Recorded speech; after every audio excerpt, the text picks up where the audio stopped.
नमस्कार दोस्तों कैसे हैं आप। दोस्तों आज की इस वीडियो में मैं आपको कक्षा 10वीं का जो हमारी एनसीईआरटी पुस्तक है उसका गणित दिया है वो 1 से लेकर 5 पार्ट तक मैं आपको आज रिवाइज कराने वाला हूं दोस्तों। क्यों? क्योंकि आपको पता होगा दोस्तों कि 1-2 दिन बाद आपके पेपर चालू होने वाले हैं त्रैमासिक के, तो उसमें आपको अच्छे मार्क्स आए इसलिए मैं आपको 1 पार्ट से 5 पार्ट तक कराऊंगा दोस्तों इसमें वह क्वेश्चन है जो त्रैमासिक में आपके आने वाले हैं। त्रैमासिक में क्या बोलूं दोस्तों, आपके वार्षिक में भी ये क्वेश्चन आपको मिल जाएंगे दोस्तों। तो ये वीडियो देखने के बाद आपको और कुछ करने की जरूरत नहीं है, इसी से आपके त्रैमासिक में अच्छे मार्क आ जाएंगे दोस्तों आइए हम इस वीडियो को शुरू करते हैं। तो पहला प्रश्न दिया है दोस्तों ये प्रश्न पहले जो आ चुके हैं, पहले त्रैमासिक या वार्षिक में आ चुके हैं, वही क्वेश्चन मैंने लिए हैं, तो इनको हम सॉल्व कर लेंगे अच्छे तरीके से। आपने अभी तक नहीं किया हो तो हम इसे समझ लेंगे और कर लिया होगा तो और अच्छा हुआ। चलिए दोस्तों, यहाँ पर दिया है निम्नलिखित संख्याओं को अभाज्य गुणनखंडों के गुणनफल के रूप में व्यक्त कीजिए। पहली संख्या दी है हमारे पास 140, 2 सवाल दिए हमारे पास, एक 140 वाला और एक 156 वाला। ये पहले आ चुका है और इसके अभी आने के चांस हैं दोस्तों। तो इनको हमें पहले क्या करना है, डिवाइड करना है गुणनखंडों के रूप में। तो हम इसे करेंगे दोस्तों, ये किससे डिवाइड होगा, 2 से डिवाइड किया तो कितनी बार, 7 बार। उसके बाद फिर 2 से डिवाइड किया दोस्तों तो कितनी बार, 2 3 6 और 2 5 10। उसके बाद फिर हम किससे डिवाइड करेंगे दोस्तों, तो अब हम डिवाइड करेंगे 5 से, क्योंकि लास्ट में 5 है तो 5 7 35। उसके बाद अब 7 अभाज्य संख्या तो 7 एकम 7। यहाँ तक आप कर लोगे दोस्तों। तो इसके गुणनफल हम कैसे लिखेंगे, तो 140 हमारे पास 2 कितनी बार है, तो 2 है हमारे पास 2, तो 2 की घात 2 गुणा, और क्या है हमारे पास 5 है, और क्या है हमारे पास 7। 2 की घात 2 गुणा 5 गुणा 7, ये हमारा किसका, तो ये हमारा 140 के अभाज्य गुणनखंड का गुणनफल के रूप में हमने व्यक्त कर लिया। अगर आप पिछले वर्ष का अगर वार्षिक पेपर देखोगे तो आपको ये क्वेश्चन 2 नंबर का मिल जाएगा। अगला क्वेश्चन दिया है 156, तो इसे 2 से डिवाइड करेंगे। क्यों कर रहे हैं 2 से डिवाइड, क्योंकि लास्ट में सम संख्या दी है इसलिए हम इसे 2 से डिवाइड करेंगे। 2 से किया 2 7 14, 1 बचा 2 8 16। उसके बाद फिर 2 से डिवाइड होगा तो 2 3 6 और 2 9 18। अब 2 से डिवाइड नहीं होगा, क्यों दोस्तों, क्योंकि लास्ट में विषम संख्या है तो विषम से डिवाइड होगा। 3 से 3 एकम 3, 3 का 9। अब 13 एक अभाज्य संख्या है तो 13 एकम 13। सिर्फ इस प्रकार से आपको डिवाइड करना है। अगर लास्ट में आपको सम संख्या दिखे तो 2 से डिवाइड होगा, अगर लास्ट में आपको 0 दिखे तब भी 2 से डिवाइड होगा, और लास्ट में आपको अगर विषम संख्या दिखे तो फिर आप विषम से ही चेक करो। इसका क्या आंसर आएगा, तो 156 के हमने गुणनखंड किए तो कितने आए, 2 कितनी बार है, तो 2 है 2 बार, उसके बाद 3 एक बार, और उसके बाद 13। ये है 156 के अभाज्य गुणनखंडों के गुणनफल के रूप में हमने व्यक्त कर लिया। इसको आप नोट कर लिए, तो आगे हम प्रश्नों की ओर। दोस्तों इस वीडियो का हम अगला सवाल करते हैं। अगला सवाल दिया है हमारा प्रश्न नंबर 2, 26 और 91 का HCF ज्ञात कीजिए। ये सवाल ही पहले आ चुका है दोस्तों, ये आपको त्रैमासिक में आवश्यक मिल जाएगा।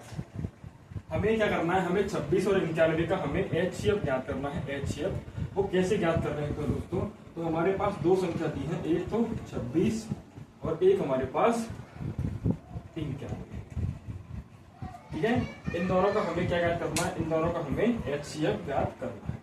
तो पहले क्या करेंगे, पहले इनकी हम गुणनखंड करेंगे। तो 2 से डिवाइड किया कितनी बार, 2 एकम 2, 2 3 6, फिर 13 एकम 13। यहाँ विषम संख्या है लास्ट में तो ये 2 से डिवाइड नहीं होगा, तो इसे हम 3 से चेक करेंगे। ये 3 से डिवाइड नहीं होगा, ये 7 से डिवाइड होगा, 7 एकम 7 और 7 किया 21। उसके बाद 13 से 13 डिवाइड होगा, 13 एकम 13। अब दोस्तों 26 का गुणनखंड कितने आए, तो 26 के आए 2 गुणा 13, और 91 कितने आए, तो 91 के आए 7 गुणा। ये गुणनखंड आ चुके दोस्तों, गुणनफल आ चुके ये गुणनखंडों के। अब हमें यहाँ से HCF निकालना है, HCF।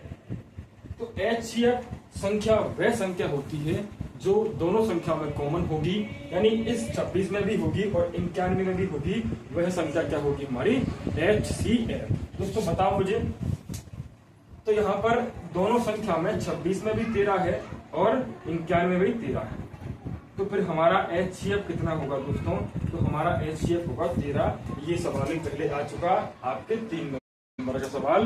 26 और 91 का HCF कितना होगा? तो HCF होगा 13। इस प्रकार से निकालते हैं, आप निकाल सकते हो, इसको भी नोट कर लो आप। अगला प्रश्न इसी अध्याय 1 चल रहा है दोस्तों, इसी का एक और प्रश्न और दिया है हमारे पास, उसको हम सॉल्व कर लेते हैं दोस्तों। अगर वीडियो अच्छी लग रही हो दोस्तों तो वीडियो को एक लाइक अभी जाके कीजिए और अच्छा सा एक कमेंट कीजिए।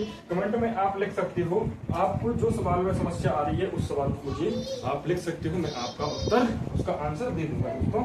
नोट कीजिए। अगला प्रश्न दिया है दोस्तों, अगला प्रश्न दिया है प्रश्न नंबर 3 12, 15 और 21 का अभाज्य गुणनखंड विधि द्वारा HCF ज्ञात कीजिए। पिछली बार 2 संख्याएं थी, अब की बार 3 संख्याएं, उन 3 संख्याओं को हमें क्या ज्ञात करना है? HCF ज्ञात करना है दोस्तों। क्योंकि ये सवाल सब कुछ पहले आ चुके हैं। HCF आया है, केवल LCM नहीं आया, तो इसलिए मैं आपको LCM नहीं करा रहा। आप LCM इनका कर लीजिए, ठीक है। इनको कैसे करते हैं दोस्तों? तो पहले क्या करेंगे, पहले हम इनके अभाज्य गुणनखंड करेंगे। तो 12 का और 15 का और 21 का। ये 12 लास्ट में 2 है, तो 2 से डिवाइड होगा, 2 6 12, फिर सम संख्या 2 3 6, फिर विषम संख्या 3 कम, ठीक है। इतना तो आप कर लोगे। ये 3 से डिवाइड होगा 5 बार, ये 5 से 1 बार, ये 3 से 7 बार और ये 7 से 1 बार, ठीक है। मैंने कुछ नहीं किया, अभी इनके मैंने गुणनखंड किए हैं, ठीक है। गुणनखंड आप सब लोग जानते होंगे पहले ही। अब 12 का कितना गुणनखंड आया? तो 12 का आया हमारा 2 गुणा 2 गुणा 3। उसके बाद 15 का आया हमारा 3 गुणा 5 और 21 का हमारा कितना आया? 3 गुणा। ये सारे हमारे इन सभी संख्याओं गुणनखंड हैं। अब मैंने कहा था अगर आपको HCF ज्ञात करना है तो आप देखना कि तीनों संख्या में 1 2 3 संख्या दी है, इन तीनों संख्या में एक संख्या कोई कॉमन होगी या फिर नहीं हुई कॉमन। तो इसमें कॉमन है, तो इसमें कॉमन है हमारी कौन? 3 इसमें भी है, 3 इसमें भी और 3 इसमें भी। तो हमारा HCF क्या होगा? इस क्वेश्चन का हमारा HCF होगा 3। ये हमारा क्या होगा? ये हमारा आंसर होगा, ठीक है दोस्तों। कर सकते हो आप, बिल्कुल आसान है, कोई दिक्कत नहीं आनी चाहिए आपको इस सवाल में, ठीक है। पहले क्या करना है? तो पहले इनके अभाज्य गुणनखंड करना है। कैसे? अगर लास्ट में सम संख्या दी है तो 2 से डिवाइड होगा, लास्ट में विषम संख्या दी है तो 3 या फिर कोई विषम संख्या डिवाइड होगा, और लास्ट में विषम संख्या दी है तो कोई विषम संख्या से ही डिवाइड होगा, ठीक है। ठीक है, विषम और सम तो आप जानते होंगे, विषम संख्या और सम संख्या। सम संख्या जो 2 से डिवाइड होती है और विषम संख्या 2 से डिवाइड नहीं होती है। सम संख्या जैसे कौन सी? 2 4 6 से इस प्रकार से तो कर सकते हो आप। अभी इस सवाल को नोट कर लीजिए। आप जो मैं सवाल आपको करा रहा हूं आप उतना भी कर लोगे तो आप बिल्कुल त्रैमासिक में पास हो जाओगे। बिल्कुल भी गणित के आपके पेपर में बिल्कुल भी आपको समस्या नहीं आएगी।